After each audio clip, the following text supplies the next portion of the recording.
Civil अस्पताल की गड़बड़ियां अपनी चरम सीमा को पार कर रही है। इस प्रकार की कई घटनाएं सामने आई है।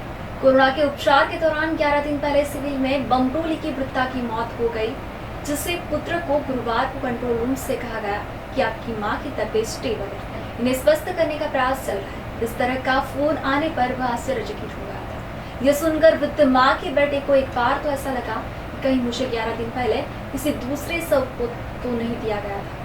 इस तरह का विचार आने पर उन्होंने सिविल अस्पताल में फिर से इस संबंध में फिर से जांच करने के लिए कहा गया, जिसके बाद तो अस्पताल से फोन नहीं आया। सिविल अस्पताल की गड़बड़ियां अपने चरम सीमा को पार कर गई। इस प्रकार की कई घटनाएं सामने आई है। कोरोना के उपचार के दौरान 11 दिन पहले सिविल में बमरोली की वृद्धा की मौत हो गई थी, जिसके पुत्र को गुरुवार को कंट्रोल रूम से कहा गया था कि आपकी मां की तबीयत स्टेबल है, उन्हें स्वस्थ करने का प्रयास चल रहा है। इसी तरह का फोन आने पर वह आश्चर्यचकित हो गए थे।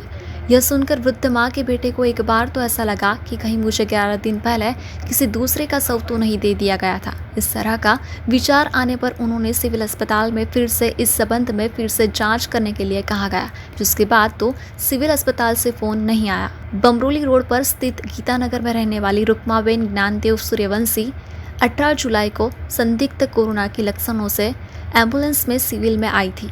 यहाँ उन्हें कोविड-19 अस्पताल के G19 वार्ड में भर्ती किया गया था। दूसरे दिन रुक्माबेन का कोरोना रिपोर्ट पॉजिटिव आया था। उसके बाद 20 जुलाई को सुबह डॉक्टर ने रुक्माबेन के पुत्र पवन की मां की तबीयत अच्छी होने की जानकारी दी थी और शाम 4 बजे उनका तबीयत और गंभीर हो जाने का कहकर पुरानी बिल्डिंग के G4 वार्ड में बुलाया था।